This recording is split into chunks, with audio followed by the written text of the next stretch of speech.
To the final segment of the show for today, we're talking to Minister Gregory Taylor, and he's talking about the state of spirituals and hymns in the African American church. And Minister Taylor, let's continue our discussion, because I think that what you've already pointed out is that there has been a loss of, in a real sense, spirit in the spirituals and hymns in the African American church. And what you're trying to do is to somehow bring back some of the spirit. And when you talk about the spirit, you mean the emotions that generally come from the songs as they were formerly sung, and the emotions that come from the songs, the way that they are presented, that are outside of the state of what has been the original hymns. And would that be a correct summation of some of the things? That is close, Dr. Haney.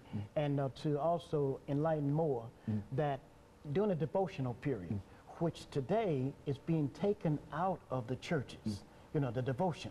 And I was told that the devotional is our foundation. This is the area where the songs were born in the hearts of our ancestors in the fields in America. And Dr.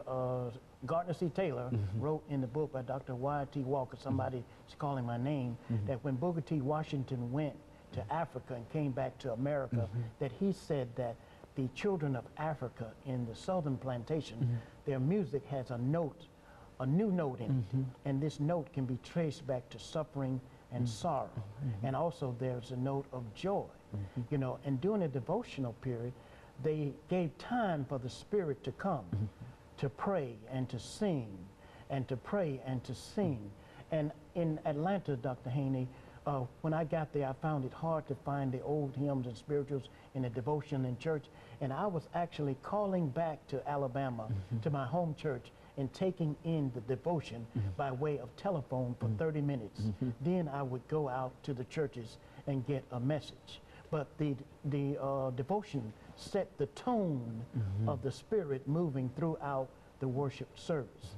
And there's a lot of elders here and deacons are telling me that this is being lost, but the congregations are not hearing the elderly today.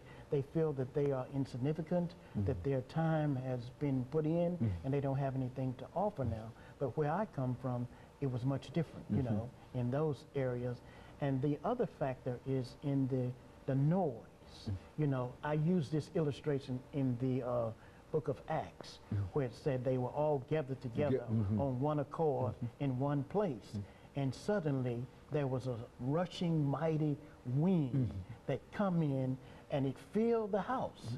And what I've noticed today, Dr. Haney, is that the bands, the instrument players will rush in just before worship, and they will set up their instruments and fill the house with noise, you know.